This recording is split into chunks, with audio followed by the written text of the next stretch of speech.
Ons gaan die Bybel oopmaak by Matteus hoofstuk 24.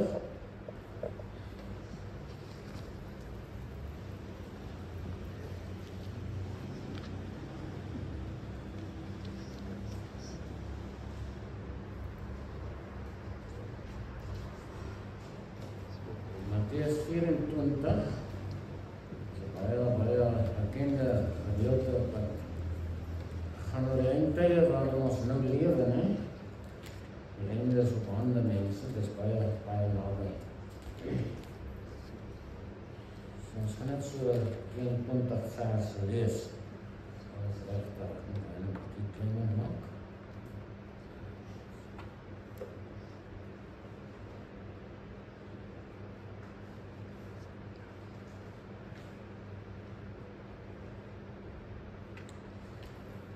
Vers 1 sê hy, en Jezus het uitgegaan en van die tempel vertrek en sy discipels het nader gekom om die gebouw van die tempel te wys, asof hy het nog nooit gesien het nie. En Jezus sê vir hulle, sien julle al hierdie dinge? Voorwaar ek sê vir julle, daar sal sekerlik hier nie een klip op die ander gelaat word wat nie afgebreek sal word nie. En toe hy op die Olijfberg gaan sit het, kom die disciples alleen na hom en sê, vertel ons, wanneer sal hierdie dinge wees en wat is die teken van die koms en van die volleinding van die wêreld? En Jezus antwoord en sê vir hulle, pas op dat niemand julle mislei nie, want baie sal onder my naam kom en sê, ek is die Christus, julle sal baie mense mislei, julle sal hoor van oorlog en gerugte van oorloë, pas op, moenie verskrik word nie, want alles moet plaasvind, maar dit is nog nie die einde nie, want die een nasie sal teen die ander opstaan en een koninkryk teen die ander, en daar sal hongersnoode wees en pestsiektes en aardbewings op verskillende plekke. Maar al hierdie dinge is die begin van die smarte. Die Griek sê die begin van die geboortepyne. Dit is 'n baie mooi uitdrukking. Dit gaan oor die eskatologie. Maar dan sal hulle julle aan verdrukking oorgee en julle doodmaak. Julle sal deur die nasies gehaat word ter wille van my naam. Presies wat nou in Israel gebeur, né? En dan sal baie tot struikeling gebring word en mekaar verraai en mekaar haat. En baie valse profete sal opstaan en baie mense mislei. En omdat die ongeregtigheid vermeerder word, sal die liefde van die meeste verkoel. Maar wie volhard tot die einde toe, hy sal gered word. En hierdie evangelie van die koninkryk sal verkondig word in die hele wêreld tot 'n getuienis vir al die nasies en dan sal die einde kom. Wanneer julle dan die gruwel van die verwoesting waarvan gespreek is deur die profeet Daniël sien staan in die heiligdom, laat hy wat lees oplet. Dan moet die wat in Judea is na die berge vlug. Wie op die dak is, moet nie afkom om iets uit die huis weg te neem nie. En wie op die land is, moet nie onderaan sy klere weg te neem nie. Maar weer die vroue wat swanger is, en die wat nog soog in daardie dae, en bid dat julle vlug nie in die winter of op die Sabbat mag plaasvind nie. Want dan sal 'n groot verdrukking wees soos daar van die begin van die wêreld af tot nou toe nie gewees het en ook nooit sal wees nie. En as daardie dae nie verkort was nie, sou geen vlees gered word nie. Maar ter wille van die uitverkorenes sal daardie dae verkort word. Ons lees net tot sover. Hierdie hoofstuk moet jy maar baie keer by die huis lees ter wille van die aktualiteit daarvan in ons tyd. Ons is besig met 'n reeks oor die Bybelse berge, waarin daar 'n geweldige diep boodskappe is. Ons het nou 'n bietjie die inleiding gehanteer in 2 berge wat buitekant Israel gelê het, naamlik die berg Sinai en Horeb. En môre kom ons in die land Kanaan in. En die eerste 2 berge wat ons daar gaan ontmoet is die berg Moria en die Olijfberg. Dis die 2. Daar's baie berge, maar ons gaan nie almal hanteer nie. Ons wil net 'n proses aan die verduidelik van geestelike impak en groei en toerusting wat op die berge van God vir ons beskikbaar gestel word. So, dit gaan ook geestelik, nie net oor die plek van die berge en waar hulle staan en wat hulle doen nie. So, net 'n inleiding weer, daar is baie diep verborge boodskappe in hierdie berge. En as jy dit nie hier kan opvang nie, gaan kyk op YouTube, dan luister jy dit wat jy dalk mis. So van sy berge af praat God duidelik en in diepte met sy kinders wat sy stem ken. Dis die geestelike toepassing op ons. God wil met ons praat deur groot dinge wat op die berge plaasgevind het en wat vir ons beskikbaar is in die boodskap van 'n berg in die Bybel. So dit gee vir ons dieper insig met God se weë met ons as mens. Net 'n paar tekste oor die berge wat sê, sy grondvesting of meer gestel is op heilige berge, die fondamente van God. Dis gegrondves. God het die berge daar gestel, dat dit daar moet wees, en niemand gaan dit wegvat nie, niemand gaan dit verander nie. Maar daar vandaan werk God. Van daar af gee hy dinge deur na die mense daaronder in die laagtes. Jesaja 49 sê, God, ek sal my berge tot 'n weg maak. Is amper soos 'n kursus. 'n Weg waarop jy moet leer, waarop jy dinge moet ontdek, wat vir julle iets beteken, geestelik. Dan sê hy, die berge sal vrede dra vir die volk, en die heuwels deur geregtigheid, Psalm 72. Die berge sal vrede dra. So God wil met ons praat oor hierdie heilswaarhede in 'n ander manier, op 'n ander manier, om ons aandag te vestig daarop. Daarom sê Psalm 121, ek slaan my oë op na die berge, waar sal my hulp vandaan kom? Dit sal van die berge afkom, bly net kyk. So, die Olyfberg in Moria hanteer ons vanmôre, en Moria is een van die belangrikste berge in die Bybel, van Genesis tot aan die einde, en dit kan die eerste berg wees binnekant die grense van Kanaan. Op hierdie berg het daar groot dinge gebeur. Dit is nie baie hoë berg nie, maar daar het baie ongelooflike groot dinge gebeur op hierdie berg, en dit sal nog gebeur verder ook. Dis daar waar Abraham beproef is en die grootste menslike offer in die geskiedenis gebring het. Geen mens het ooit so 'n offer gebring as die wat Abraham gebring het nie. Op dieselfde berg, net 'n entjie daarvandaan, is daar 'n groter offer gebring deur God, maar ons praat nou van mense. Genesis 22 sê, en Abraham het die plek genoem, die Here sal voorsien, sodat vandag nog gesê word, op die berg van die Here sal dit voorsien word. Dis 'n ander boodskap van die berge af. God wil van ons voorsien van bo af, van daar waar ander nie bykom nie. Die berge in die Bybel is hoogtepunte, geestelike hoogtepunte. Die ongeredde mens kan daar nie kom nie, hy weet nie eens daarvan nie. Hulle het niks daarmee te doen nie. Hulle is op die voet van die berge in die laagtes, besig met hulle eie dinge, dis waar die wêreld is. Die berge styg uit bo die hele konsep en die plekke van die wêreld. Die wêreld is daaronder. Berge het niks met die wêreld te doen nie. Daarom, hulle meen in Egipte is amper geen berge nie, want Egipte is 'n tipe van die wêreld. Daar is nie hoogtepunte nie. Maar die oomblik toe hulle uit Egipte gaan, toe kom hulle by Sinai, die eerste geestelike hoogtepunt, en toe by Horeb waar God vir hulle die land wys wat hulle in besit gaan neem. En nou kom ons by Moria, die berg wat genoem word, op die berg van die Here sal dit voorsien word. So, ons moet hierdie belofte in ons harte opneem, dat God sal voorsien vir sy kinders. Alhoewel hy die son ook laat skyn daar in die laagte, soos die Bybel sê, hy laat die son skyn oor die regverdige en die onregverdiges. So, Moria is 'n baie belangrike berg. Omtrent 1000 jaar nadat Abraham sy seun geoffer het, het Dawid 'n groot fout gemaak. En Dawid laat die volk tel, en hy koop daarna die dorsvloer van Aruna, die presiese plek daar waar Isak geoffer is. Hy bou daar 'n altaar vir die Here om te offer vir sy sonde, om die volk te tel. Nou jy weet seker wat daar gebeur het alles, ek gaan nie die verhaal nou heeltemal vertel nie, maar 2 Samuel sê dit. Daarop kom Gad, die profeet, dieselfde dag by Dawid en sê vir hom, gaan op, bou vir die Here 'n altaar op die dorsvloer van Aruna, die Jebusiet. Toe Dawid daar vir die Here 'n altaar gebou en brandoffers en dankoffers gebring, en die Here het hom oor die land ontferm en die plages van Israel afgewen. Dawid het die volk getel, omdat hy trots geword het en sterk geword het in homself, en toe kom God en hy sê, jy het 'n sonde gedoen.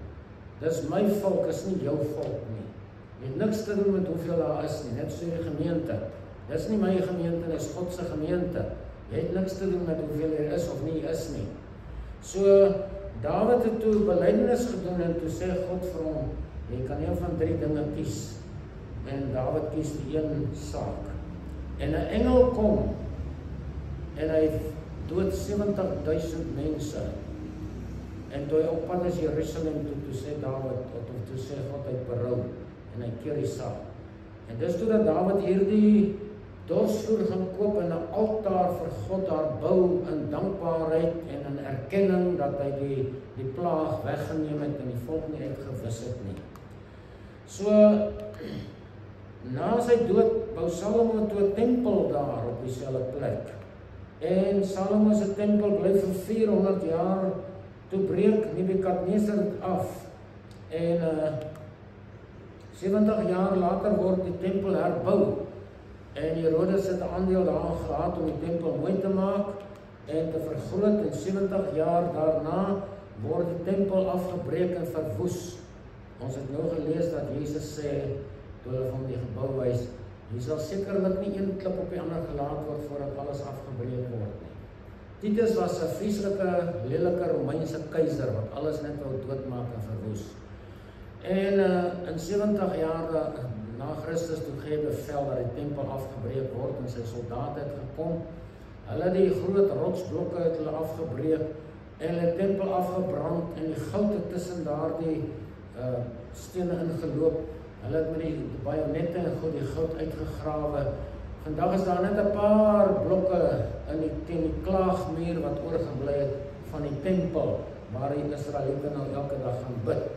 Maar dit is toe Titus, hulle het toe die Jode ook wreed vervolg en hulle het baie miljoene Jode rondom Jerusalem in loopgrawe gegooi en hulle verbrand en doodgemaak, soms lewendig begrawe.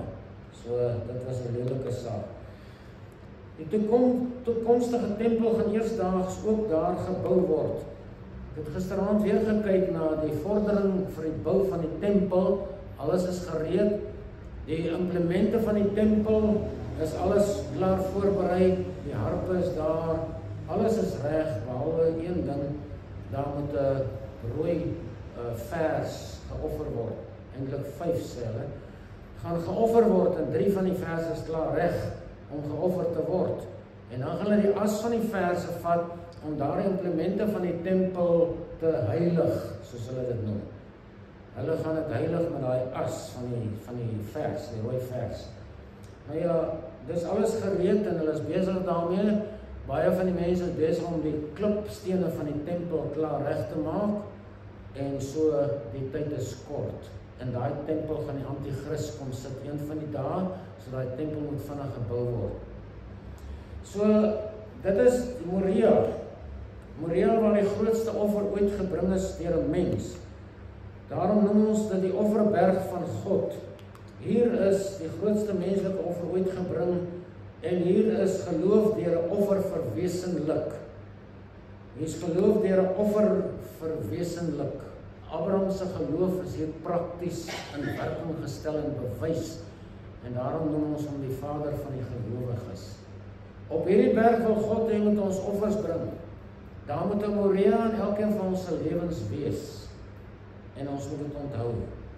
Maar die vraag is net, is ons bereid as Christen om offers te bring vir God? Het ons elkeen werklik 'n plek waar ons stil staan in die lewe? Al is dit nou die nagmaalstafel en sê, Here, hier wil ek vanmôre 'n offer bring aan U. Hier wil ek 'n offer bring. Hier wil ek 'n besluit neem, of hier neem ek 'n besluit om meer te wees, meer te gee, meer te doen vir U koninkryk en vir Uself as God. Wat se offers bring ons vir die Here? Hierdie verse wat hulle offer word vir 'n jaar of meer lank deeglik ondersoek. Daar mag nie 'n een haartjie verkeerd wees aan daai vers, want dit sy moet geoffer word vir die tempel se diens. Daar mag nie 'n haartjie. In Malagi kla God die volk aan dat hulle gebrekkige offers bring. Hulle bring sommer stikkende lammers daaraan en offer die goed aan die Here. Wat se offer bring ons? As 'n verhaal van 'n Indiese vrou, 'n sendeling in Indië, wat gegaan het en die mense begin bearbei daar by die groot Ganges rivier het hy gesit, dan kyk hy, hoe kom die mense in die môres vroeg, om hulle offers te bring, aan die krokodille, die een bring dit, en die een bring dat, en die een bring vleis, en die een bring 'n hoender. En hierdie offers word aan die krokodille gevoer, want as hulle gode, en party word net in die rivier afgespoel. Toe kom daar 'n dame aangeloop, sy die sendeling, en sy kom daar met 2 seentjies op haar heupe. Ek het die verhaal al baie vertel, maar baie nog nie gehoor nie. Sy dra 2 seentjies en hierdie man besluit, hy gaan met haar praat oor hierdie offer wat sy wil bring. En hy keer haar sê, mevrou, waar gaan jy heen? Sy sê, hy gaan daar offer by die rivier aan ons God, of gode. En hy kyk so en sy ruk net los en sy loop verder en sy gaan bring die offer. En hy sien later, daar kom sy terug. En sy het net 1 seentjie. En hy kyk haar so toe sy by hom kom en hy sê, mevrou, wat het jy gedoen? Nou 1 seentjie wat volmaak is nie meer hier, jy het 'n gebreklike kind hier teruggebring. Daai seentjie was heeltemal gebreklik. Die mooi ou seentjie is nie hier nie, waar is hy? Sy sê, ek het hom vir my gode geoffer. En die man kry amper die fits daar. En hy gaan tekeer en sy sê, sal jy en jou God 'n gebrekkige offer bring? Ons doen dit nie so nie. Dit sy haar mooi skoon volmaakte seentjie aan haar gode geoffer. Dis die dimensie wat ons moet betree as ons op hierdie terrein wil beweeg, om aan God te wil offers bring. Maar wat se offers bring ons? As jy enigstens geestelik wil groei, wil God jou offers hê, en hy wil 'n kosbaarste offers hê. Abraham het nie vir Ismael gegryp en geoffer nie, hy het die seun van die belofte gegryp en hom gaan offer. Ismael was al 14 jaar oud, of bietjie ouer. Hy het nie sy tweede beste gebring nie, hy het sy beste gevat, Isak. En hy vat hom na die berg toe, hy bind hom vas, en hy is besig om die mes op te tel om sy seun te slag. Toe kom daar 'n stem, moet dit nie doen nie. Vir ons sê Romeine 12, ek vermaan julle dan broeders by die ontferminge van God, dat julle julle liggame stel as 'n lewende, heilige aan God welgevallige offer. Dit is julle redelike godsdiens. Die Griek sê dit is jou logiese godsdiens. Hoekom vra God ons liggame?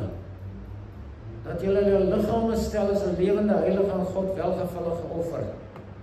Want vir ons op die aarde is ons liggame alles. Dis nommer 1. Nou vra God jou nommer 1. Ons gee nie om vir ons siele nie, ons gee nie om vir ons gees, ons gee nie om vir die lewe nie, ons gee om vir ons liggame. Dis die mens. En God sê, as jy my wil volg en my stem wil hoor, en my wil ken, soos vers 2 sê, vat jou liggaam en offer die ding. Min mense is bereid daartoe, om hierdie liggaam vir God te gee. Moria is ook 'n berg van heilsame kommunikasie. Die berg van God se tempel, daar waar God en sy volk ontmoet het. Dit is waar God kommunikeer. Dis hier waar God met ons kommunikeer.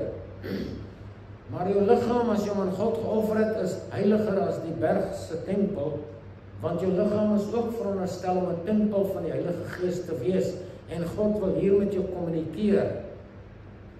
So, jou Moria moet jou hart ook wees, waar God met jou kommunikeer. Hier het Jesus ook die tempel gereinig, toe hy sien, hierdie mense verstaan niks wat aangaan nie. En hy sê in Johannes 2, en hy het die tempel gevind wat beeste en skaap en duie verkoop, en die geldwisselaars wat daar sit, en hy het 'n sweep van touwtjies gemaak en almal uit die tempel uitgedrywe, ook die skaap en die beeste en die klein geld van die wisselaars het hy uitgegooi en hulle tafels omgekeer. En vir die duiwelike verkopers het hy gesê, neem daardie dinge hier weg, moenie die huis van die Vader handelshuis maak nie. En sy disippels onthou dat daar geskryf is, die ywer vir die huis het my verteer. Wat se ywer het jy vir die berg van Moria, die offerberg? Wat se ywer het jy vir kommunikasie met God? Die ywer vir u huis.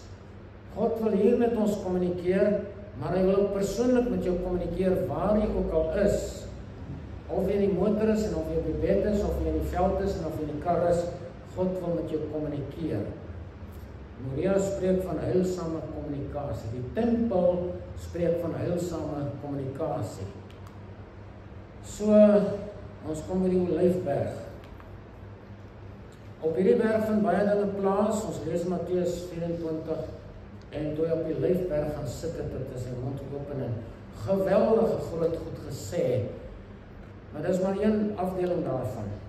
Op die berg in Getsemane word Jesus verraai en verkoop vir 30 stukkies silwer. Dis Olyfberg.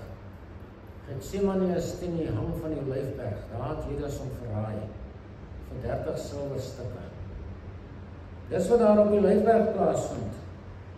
Dis op hierdie berg dat Jesus se verskyning van sy wederkoms gaan plaasvind. Hy gaan daarna toe terugkom. Dis die belangrikste berg in die toekoms wat die eskatologie betref. Sagaria 14 sê, en die Here sal uittrek en stryd voer teen die nasies soos op die dag van die stryd, die dag van die oorlog, en in die dag sal sy voete staan op die Olyfberg wat voor Jerusalem lê, en aan die ooste kant in die Olyfberg sal middeldeur gesplyt word van oos na wes tot 'n baie groot dal. En die een helfte van die berg sal wegwyk na die noorde en die ander helfte na die suide. En dit sal die plaag wees waarmee die Here die volke sal tref wat optrek om teen Jerusalem te veg. Hy sal hulle vlees laat wegteer terwyl hulle nog op hulle voete staan. En hulle oë sal wegteer uit hulle mond holtes en hulle tong wegteer in hulle mond. Dit is die oorlog van Armageddon. Met die verskyning van Jesus se wederkoms gaan hy terugkom en hy gaan daar op die Olyfberg afdaal en as die voet die berg raak, splyt in twee. En dan gaan die slag van Armageddon begin. En dit is wat God hier sê, hy gaan mense laat staan, hulle vleis sal van hulle liggame afval. Hulle oë sal wegteer uit hulle mond uit, hulle tong. Daar's een bom wat dit veroorsaak, is die neutronbom. Ons gis nou maar daaroor. Maar die neutronbom is 'n bom wat ontplof soos 'n kernbom, maar hy maak niks stikkend nie. Hy gooi strale uit.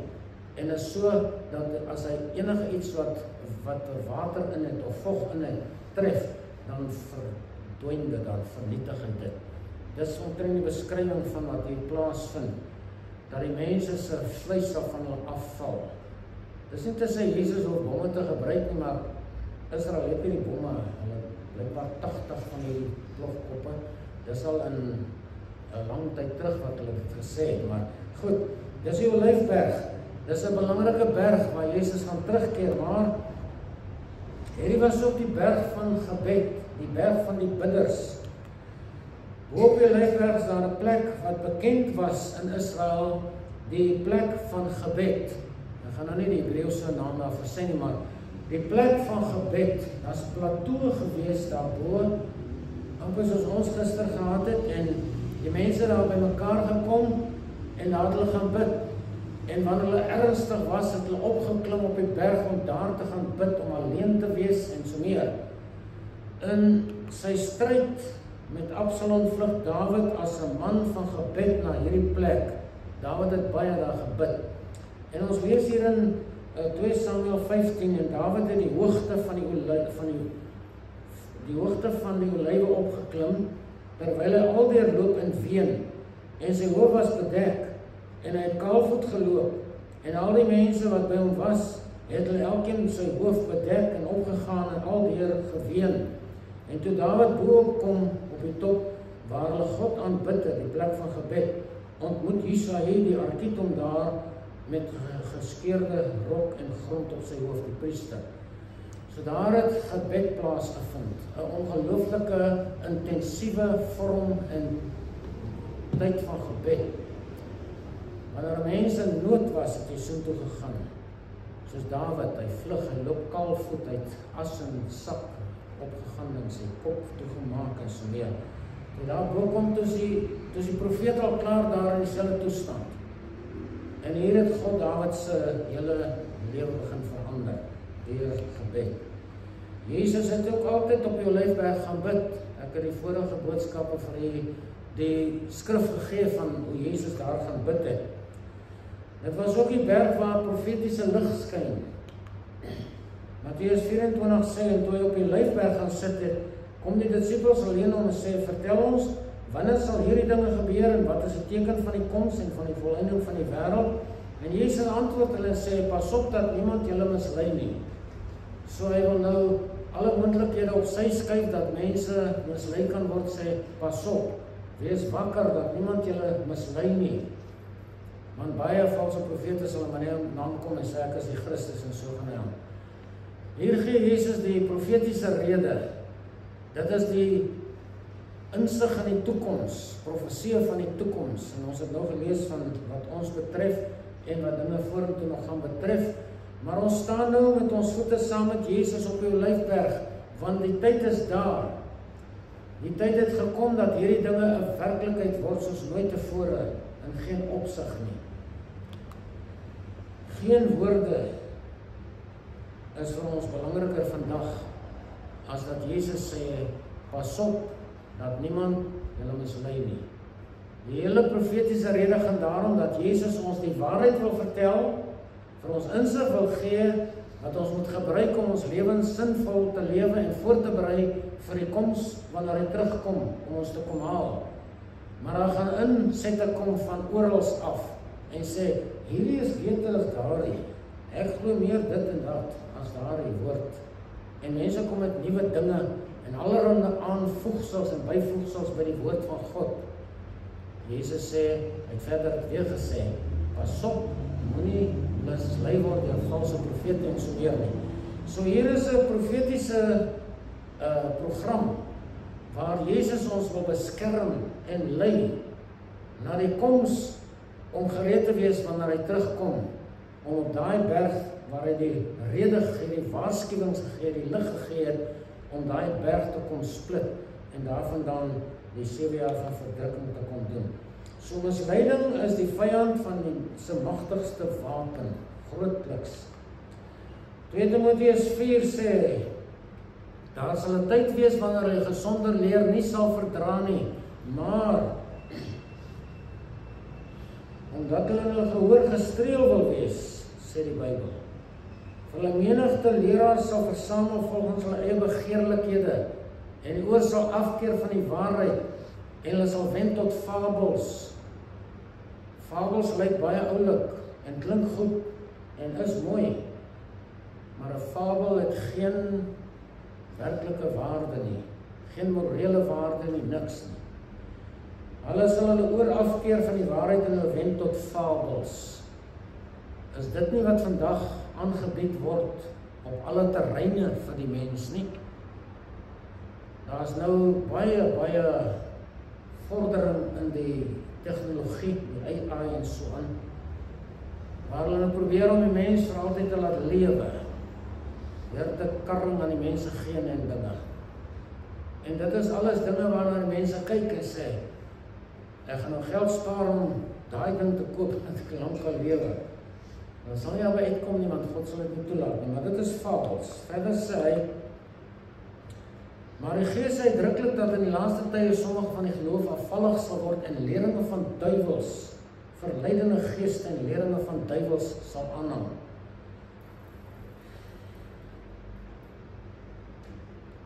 En wie gee dit vir hulle? Leraars, wat gebrandmerk is in hulle eie gewete. Geveinsheid van leenaars of leraars. Pas op vir wie jy glo, pas op wie jy volg, pas op wie jy dien. Ons is in moeilike tye.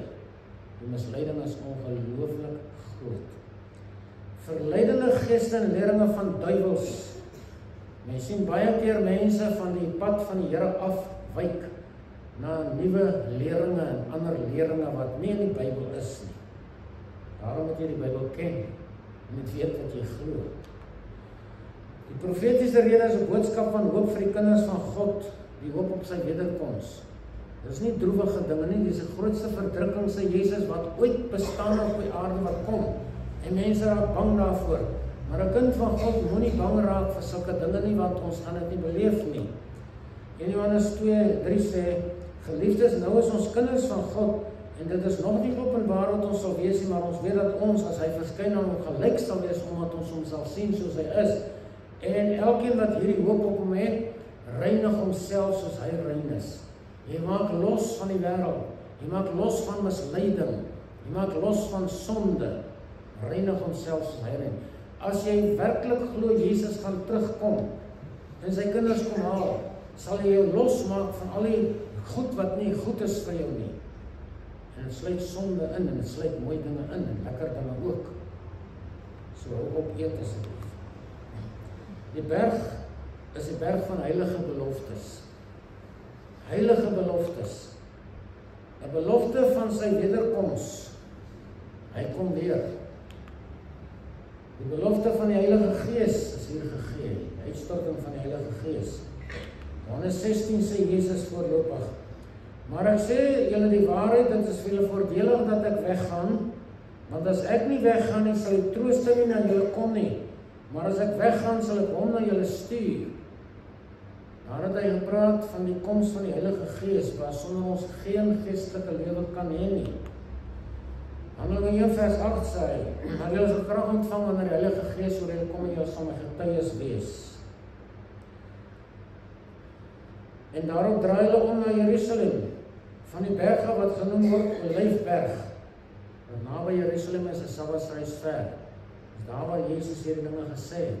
En daarvanaf het hy hemel toe gegaan, van die Olyfberg af, en hy gaan weer terugkom na die Olyfberg toe. So wat het dit met ons te doen? Wat het ons daarmee te doen? Dat hierdie dinge in die Bybel staan, en dat daar 'n boodskap is wat 'n mens se lewe kan verander. Gaan jy dit toepas in jou eie lewe? In elke Christen lewe moet daar 'n offerberg wees, 'n Moria. Is daar een in jou lewe, is daar 'n plek in jou lewe, waar jy alleen is, waar nie iemand by jou is nie, waar jy met God alleen praat, dis die offerberg. Vir ons in die nuwe verbond, in die Nuwe Testament, is die offerberg nie daar bo op die berg, en alhoewel het lekker is om daar te bid, maar is hier in jou gees. Daarom sê Jesus in Johannes 4 iets anders. Hy sê vir die vrou by die put, julle het op daai berg gaan bid, en hierdie berg lot bid in die tempel. Maar die Vader soek mense wat hom in gees en in waarheid aanbid. Dis waar jou tempel is, dis waar jou offerplek is, dis waar jou Moria is in gees en in waarheid. En hy skryf daai berg van hulle wat vals was op sy. Goed, Petrus sê, laat julle ook so lewende stene opbou, tot 'n geestelike huis, 'n heilige priesterdom, om geestelike offers te bring wat aan God welgevallig sal wees deur Jesus Christus.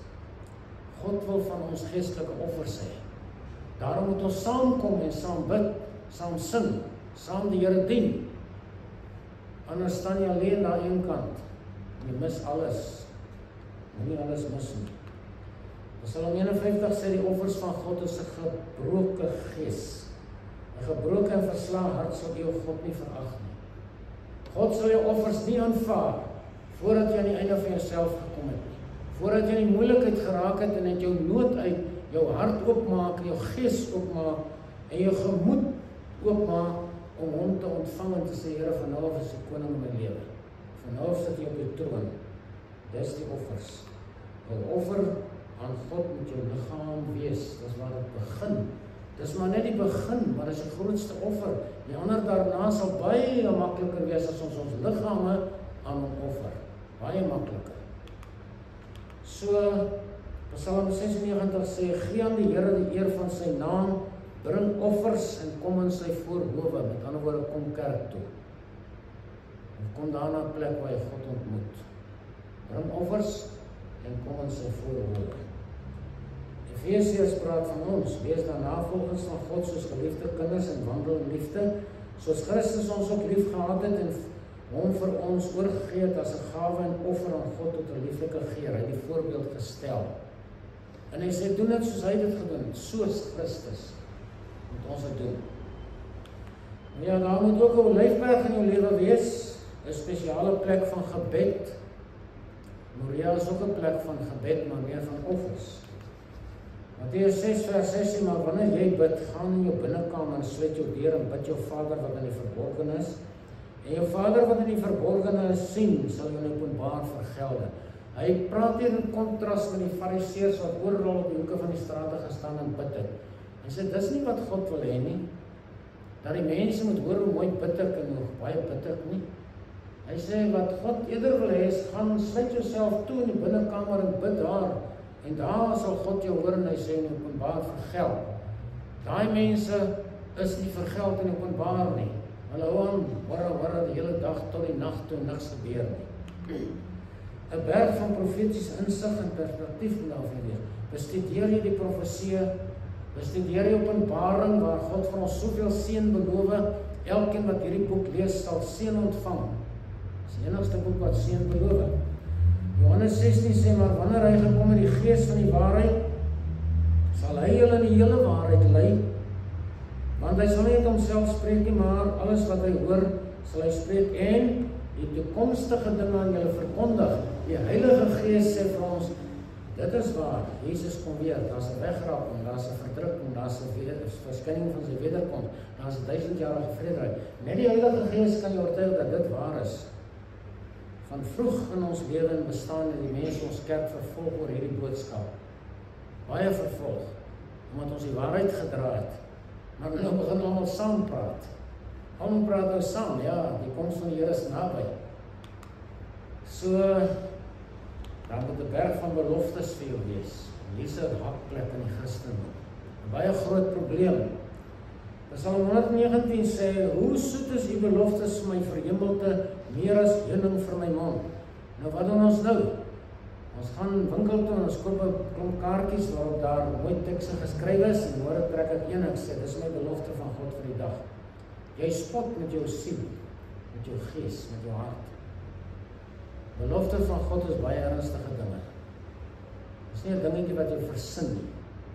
Dis nie 'n dingetjie waaroor jy bid en sê, Here, ek wil graag 'n nuwe kar hê. Gee my 'n belofte nie. Dit werk nie so nie. Ek sal eendag in diepte oor die ding praat, maar God beloof baie dinge, maar dit moet verseker aan jou persoonlik gegee wees. So God moet die belofte persoonlik aan jou gee. En dan moet 'n toets gedoen word, is dit aan my gegee, of is dit iets wat ek sommer net opneem met myself. 2 Korintiërs 1 sê, want hoeveel beloftes van God daar mag wees, in hom is hulle ja, en in hom amen, tot heerlikheid van God deur ons. Wat beteken dit? Daar is honderde, miskien duisende beloftes in die Bybel. Hoeveel beloftes daar van God mag wees? In hom is hulle ja, en in hom amen. Nie in my nie. So die belofte het eintlik niks met my te doen nie. Dit het met Jesus te doen. My verhouding met hom. Sal die belofte in hom werk in my. En die doel daarvan is om die Vader te verheerlik op die einde, nie myself nie. God gaan jou nie ryk maak as jy 'n teks in die Bybel sien, soos daar in, ek meen is Sagarius waar die heidene sê, geloof sy die Here, ek word ryk. Daar is so 'n teks in die Bybel. Geloof sy die Here, ek word ryk. God luister nie as sulke mense nie. Hy wil jou nie ryk maak nie. Hy wil jou geestelik ryk maak. Diep. En daarom moet ons die beloftes in Christus. Met ander woorde, Jesus is die kommunikasiefaktor. En hy is die gewer daarvan. En hy is die uitvoerder daarvan. Nie my opsê van die belofte heel dag. Here, ek sê weer dit en dat. Goed, dis 'n voorbeeld. Johannes 14 sê, ek gaan vir julle plek te berei, en as ek gaan en vir julle plek berei, kom ek weer en sê julle na my toe neem, sodat julle ook kan wees waar ek is. Dis 'n magtige belofte van God, deur Jesus gegee.